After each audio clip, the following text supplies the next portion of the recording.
Harvard Law professor Alan Dershowitz retired after 50 years on the law faculty.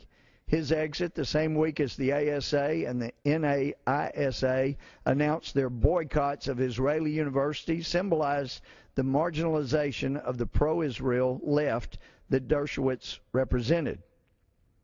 For years, Dershowitz has been a non-entity in leftist circles. His place at the table was usurped by anti-Israel Jews like Peter Beinart, and now Beinart is finding himself increasingly challenged by anti-Semitic Jews like Max Blumenthal. The progression is unmistakable, and people need to wake up and understand this kind of thing has all happened before.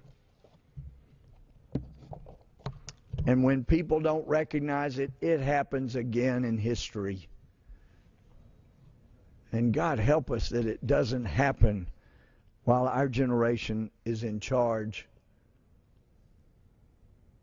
But as these growing acts of anti-Semitism, anti-Israel continue to progress by so-called progressives, making it seem as if this is another apartheid like in South Africa that was so unfair, racially so wrong in South Africa, it got corrected. This is not the same thing at all. This is a group of people who have been persecuted throughout their history, having a country where they have a longer history of right to that area than any other people existing today. And yet, as universities, the so-called left become more loud and more vocal in their hatred and anger,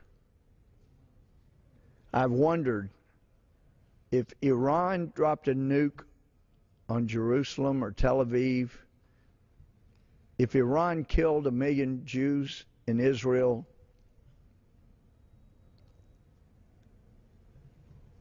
have those leftists, those anti-Semitic, anti-Israel folks at universities, have they gotten so far from decency